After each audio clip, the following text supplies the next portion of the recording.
The emergence of civilization, Mesopotamian civilization. And so, as we have seen, early human beings formed small groups that developed a simple culture that enabled them to survive. As human societies grew and developed greater complexity, civilization came into being. A civilization is a complex culture in which large numbers of people share a variety of common elements. Historians have therefore identified a number of basic characteristics of civilization, including the following seven, as historians have tried to define what civilization actually is. The first is an urban focus. Cities became the centers for political, economic, social, cultural, and religious development. The cities that emerged were much larger than the Neolithic towns that preceded them. The second is that there is a new political and military structure. An organized government bureaucracy arose to meet the administrative demands of the growing population, and armies were organized in order to gain land and power and for defense. The third was a new social structure based on economic power. While kings and an upper class of priests, political leaders, and warriors dominated, there also existed large groups of free common people, farmers, artisans, craftspeople, and, at the very bottom of the social hierarchy, a class of slaves. Fourth was the development of more complexity in a material sense. Surpluses of agricultural crops freed some people to work in occupations other than that of farming.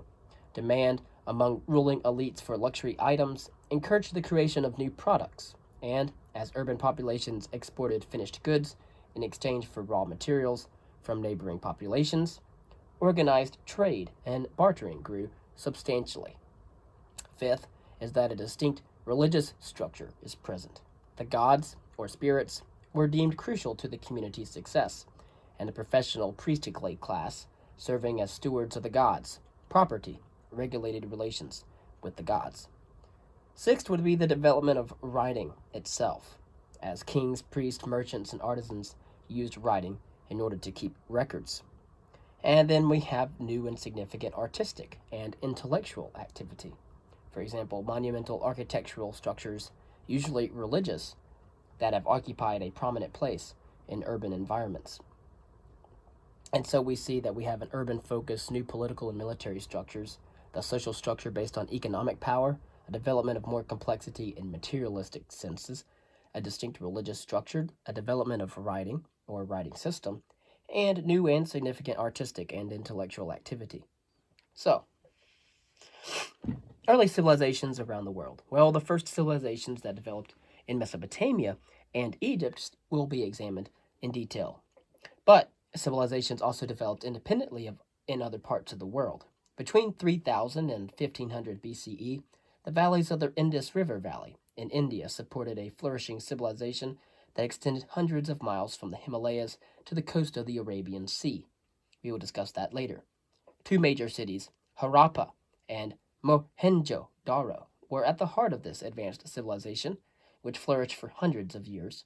Many written records of this Harappan or Indus civilization, as it is called, exist, but their language has not yet been deciphered. As in the city-states that arose in Mesopotamia and along the Nile River, the Harappan economy was based primarily on farming, but Harappan civilization also carried on extensive trade with Mesopotamia. Textiles and food were imported from the Mesopotamian city-states in exchange for copper, lumber, precious stones, cotton, and various types of luxury goods. Another river valley civilization emerged along the Yellow River in what is now northern China about 4,000 years ago. We will discuss them later after talking about Indian civilization. Under the Shang dynasty of the kings, which ruled from 1570 to 1005 BCE, this civilization contained impressive cities with huge city walls, royal palaces, large royal tombs. A system of irrigation enabled early Chinese civilization to maintain a prosperous farming society ruled by an aristocratic class whose major concern was war. Scholars have long believed that civilization emerged only in these four areas: the fertile river valleys of the Tigris and Euphrates, the Nile River, the Indus River, and the Yellow River. Recently, however, archaeologists have discovered other early civilizations. One of these flourished in Central Asia in what are now the republics of Turkmenistan and Uzbekistan, around 4,000 years ago. People in this civilization built mud brick buildings, they raised sheep and goats, they had bronze tools. Remember, bronze is a combination of copper and tin. Used a systemization built um, they used irrigation to grow wheat and barley. They developed a writing system. Another early civilization was discovered in the Sup River Valley of Peru. At the center of this civilization was the city of Corral, which flourished around 2600 BCE. It contained buildings for officials, apartment buildings, and grand residences, all built of stone. The inhabitants of Corral in Peru also developed a system of irrigation by diverting a river more than a mile upstream into their fields. This Peruvian culture reached its height during the first millennium BCE with the emergence of the Chavan style, named for a settlement near the modern city of Chavan de Huantar. Why civilizations developed remained difficult to explain. It still remains difficult to explain the causes of civilization. Since civilizations developed independently in different parts of the world, can general causes be identified that would tell us why all of these civilizations emerged? Perhaps a number of possible explanations have been suggested. A theory of challenge and response maintains that challenges forced humans to make efforts that resulted in the rise of civilization. Some scholars have adhered to a material explanation, however. Material forces, such as the accumulation of food surpluses, made possible the specialization of labor and the development of large communities with bureaucratic organization. But some areas were not naturally conducive to agriculture. Abundant food could not be produced only through a massive human effort to manage the water, an effort that created the need for organization and bureaucratic control and led to civilized cities. Some historians have argued, however, that non material forces, primarily religious, provided the sense of unity and purpose that made much of organized activities possible.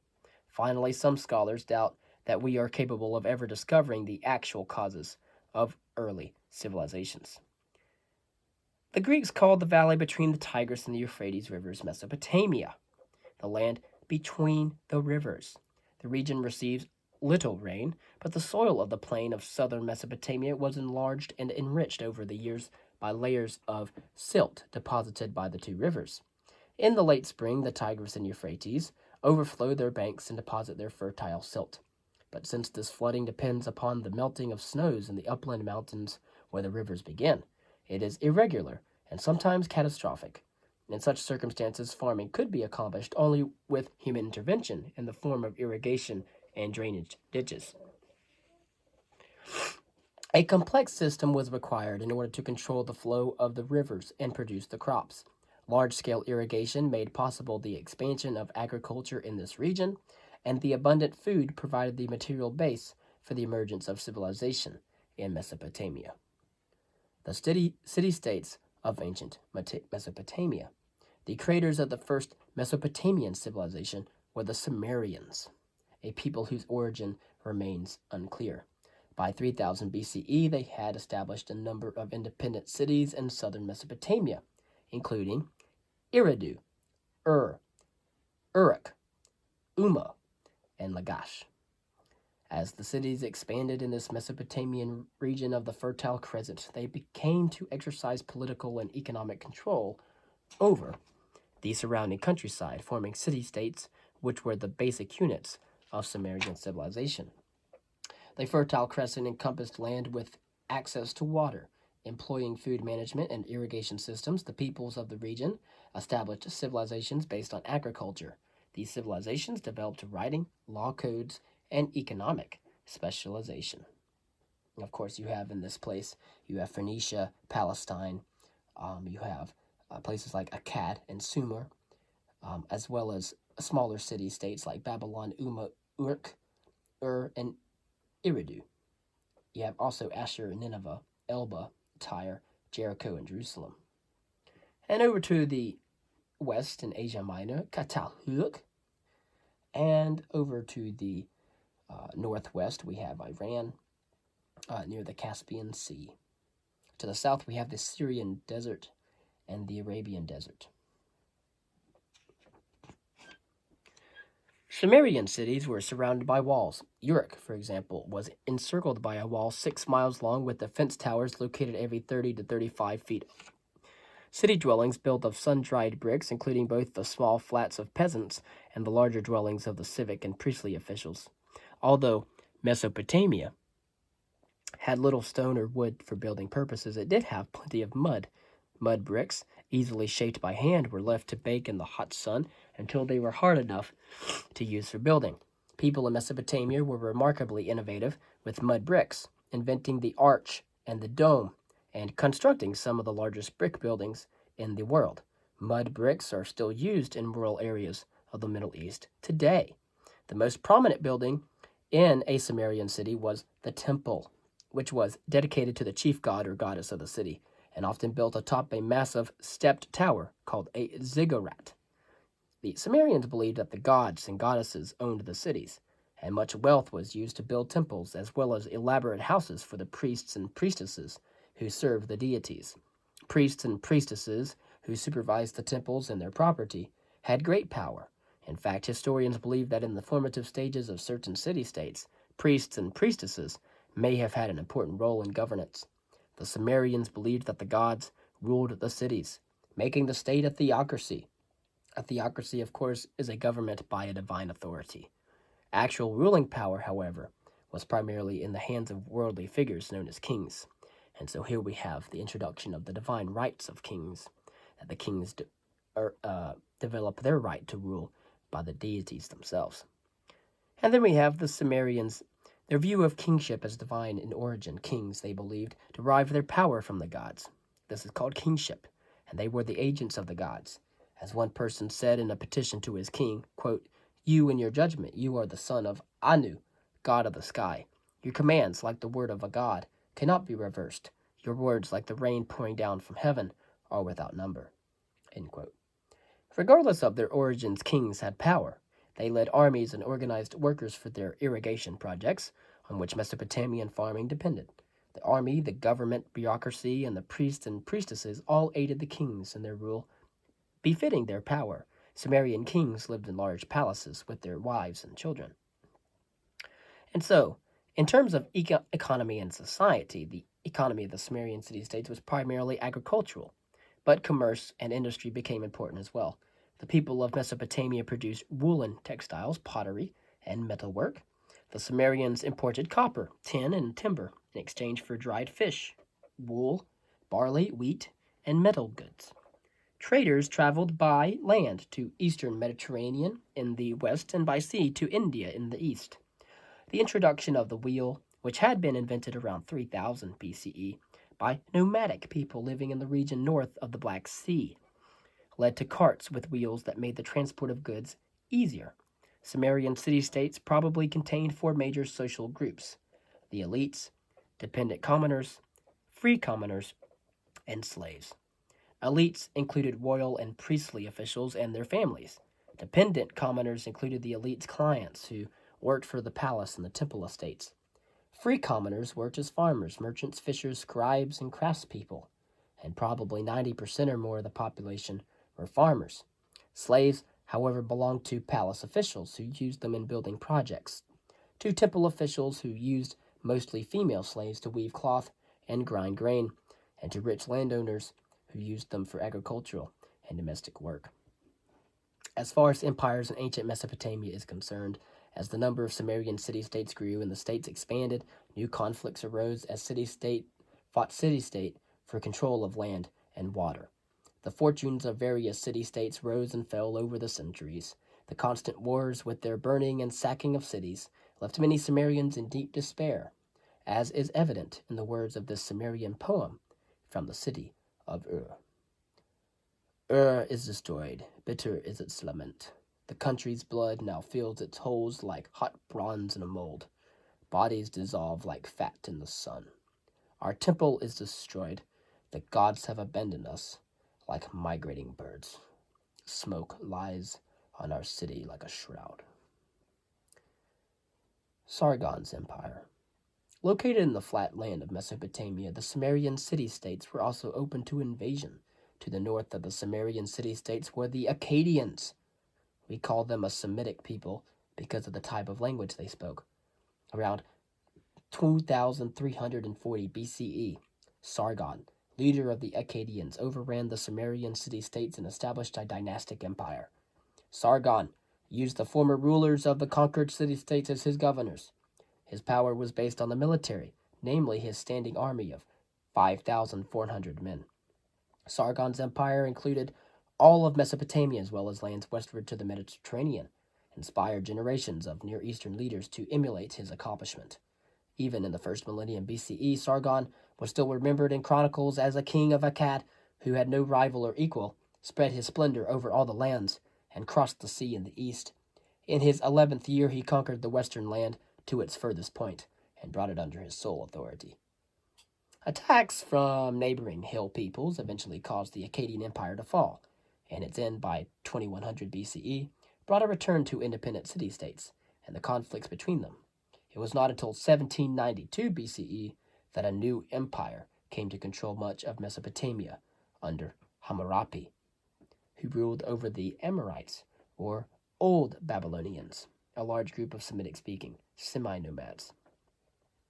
Hammurapi and his empire from 1792 to 1750 BCE employed a well-disciplined army of foot soldiers who carried axes, spears, and copper or bronze daggers.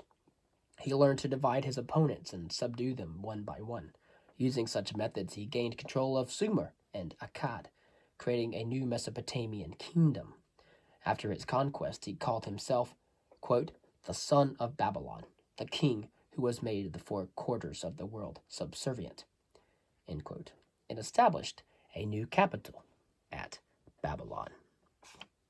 Hammurapi, the man of war, was also a man of peace. A collection of his letters found by archaeologists reveals that he took a strong interest in state affairs. He built temples, defensive walls, and irrigation canals, encouraged trade, and brought about an economic revival. Indeed, Hammurapi saw himself as a shepherd to his people. He said of himself, quote, I am indeed the shepherd who brings peace, whose scepter is just. My benevolent shade was spread over my city. I held the people of the lands of Sumer and Akkad safely on my lap. End quote.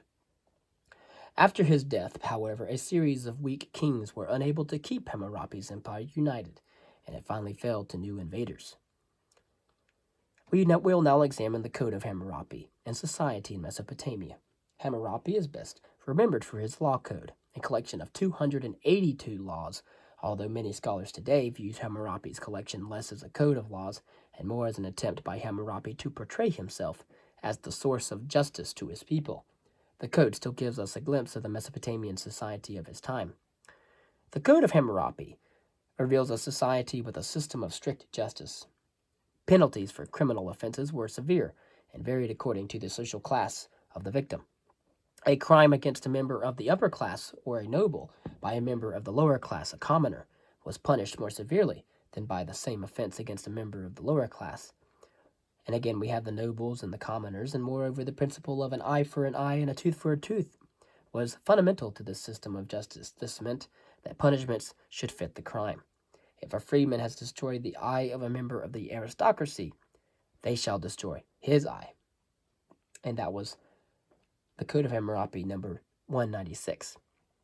Hammurapi's code reflected legal and social ideas prevailing in southwestern Asia at the time. As the following verse from the Hebrew Bible also demonstrates, if anyone injures his neighbor, whatever he has done must be done to him. Fracture for fracture, eye for eye, tooth for tooth. As he has injured the other, so he is to be injured. And that comes from the Hebrew text, the Tanakh, also known as the Torah in Jewish religion. It comes from Leviticus law. The largest category of laws in the Code of Hammurapi focused on marriage and family. Excuse me. Parents arranged marriages for their children. After marriage, the parties involved signed a marriage contract. Without it, no one was considered legally married. Of course, while the husband provided a bridal payment to the bride's parents, and the woman's parents were responsible for a dowry to the new husband. As in many patriarchal societies, women possessed far fewer privileges and rights in the married relationship than men. A woman's place was in the home, and failure to fulfill her expected duties was grounds for divorce. If she was not able to bear children, her husband could divorce her. Furthermore, a wife who was a gadabout, neglecting her house and humiliating her husband, shall be prosecuted. Law number 143. We do know that in practice, not all women remained at home. Some, however, worked in the fields and others in business, where they were especially prominent in running taverns. Of course, as you know, the Babylonians' favorite drink was often fermented barley, also known as beer. It was also the favorite drink of the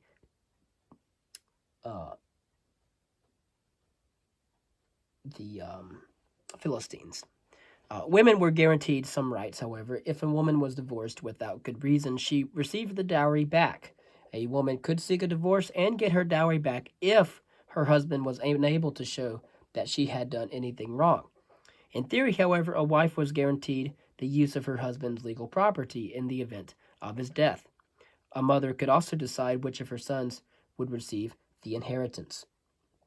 And so sexual relations were strictly regulated as well. Husbands, but not wives, were permitted sexual activity outside marriage.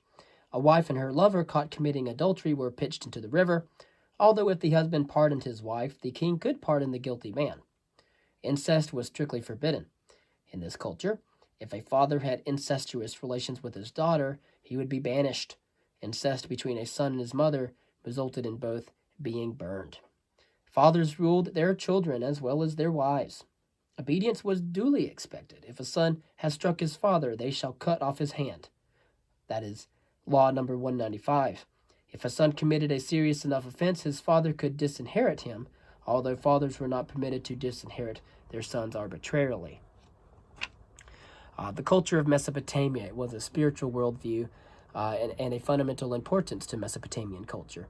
To the peoples of Mesopotamia, as well as people today, the gods were living realities who affected all aspects of life. It was crucial, therefore, that the correct hierarchies be observed. Leaders could prepare armies for war, but success really depended on a favorable relationship with the gods. This helps explain the importance of the priestly class, and is the reason why even the kings took great care to dedicate offerings and monuments to the gods. The importance of religion cannot be overstressed. The physical environment had an obvious impact on the Mesopotamian view of the universe. Ferocious floods, heavy downpours, and scorching winds, oppressive humidity were all part of the Mesopotamian climate. These conditions and the resulting famines easily convinced Mesopotamian people that this world was controlled by supernatural forces, and that the days of human beings are, quote, numbered. Whatever he may do, he is but wind. That comes from the Epic of Gilgamesh. In the presence of nature, Mesopotamians could easily feel helpless, as the poem relates. Quote, the rampant flood which no man can oppose, which shakes the heavens and causes earth to tremble, in an appalling blanket folds mother and child, beats down the cane brakes, full luxuriant greenery, and drowns the harvest in its time of ripeness. The Mesopotamians discerned cosmic rhythms in the universe and accepted its order, but perceived that it was not completely safe because of the presence of willful, powerful cosmic powers that they identified with gods and goddesses.